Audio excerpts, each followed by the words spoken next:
नमस्कार और आप देख रहे हैं न्यूज गंगा। मैं हूं आपके साथ निशा भारद्वाज। बिहार चुनावों से पहले चंद्रशेखर आजाद ने भाजपा और एनडीए गठबंधन के नेताओं की नींद उड़ा दी है। भले ही आजाद समाज पार्टी राष्ट्रीय स्तर पर नहीं हो, लेकिन चंद्रशेखर आजाद की लोकप्रियता अब सीमाओं को लांघकर बिहार की सियासत में सीधा हस्तक्षेप करने लगी है।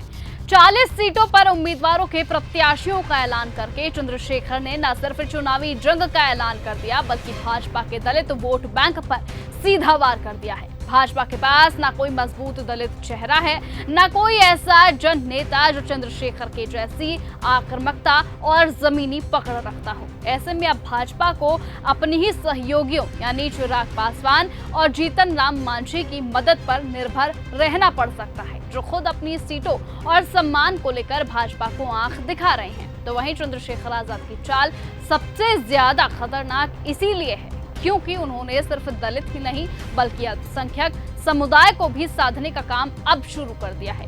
उनके घोषित 40 प्रभारियों की सूची में 10 से ज्यादा अल्पसंख्यक चेहरे शामिल हैं, यानी वो मायावी MY समीकरण को छोड़ने की तैयारी में है।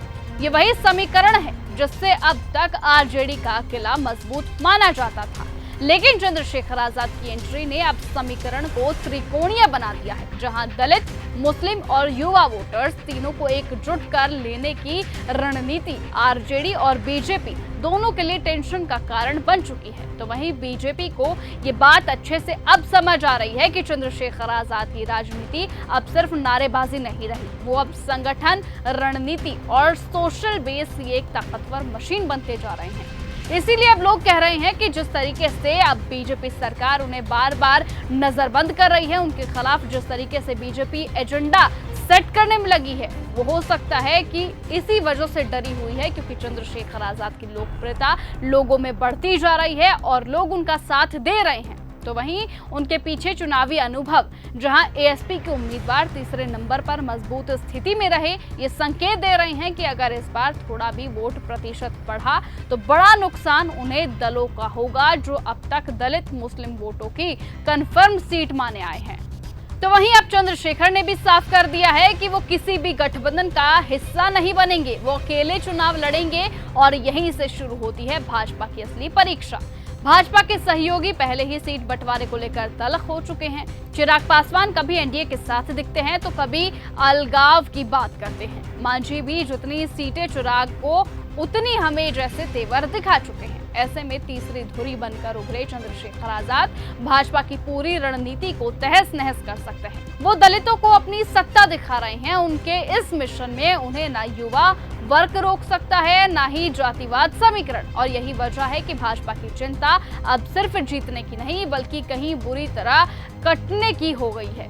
इसीलिए अब सबसे बड़ी बात तो ये है कि जिस वक्त वो वैसे भी सीमांचल की सीटों पर नजर गड़ाए बैठे हैं, उसी वक्त चंद्रशेखर आजाद भी दलित मुस्लिम समीकरण की जमीन तैयार कर रहे हैं।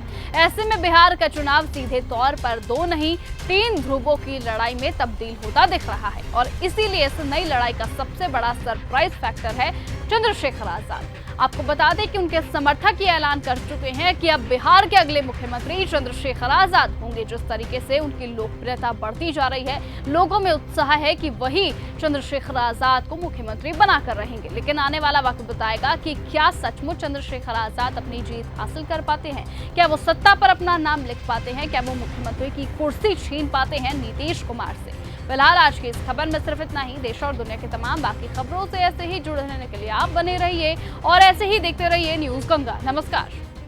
ऐसी ही खबरों को सुनने और देखने के लिए सब्सक्राइब करना बिल्कुल मत भूलिएगा चैनल न्यूज गंगा। खबरें अच्छी लगी तो लाइक का बटन दबाना बिल्कुल मत भूलिएगा। कमेंट बॉक्स में टाइप भी कर सकते हैं और हाँ, शेयर करना भी बिल्कुल मत भूलिएगा।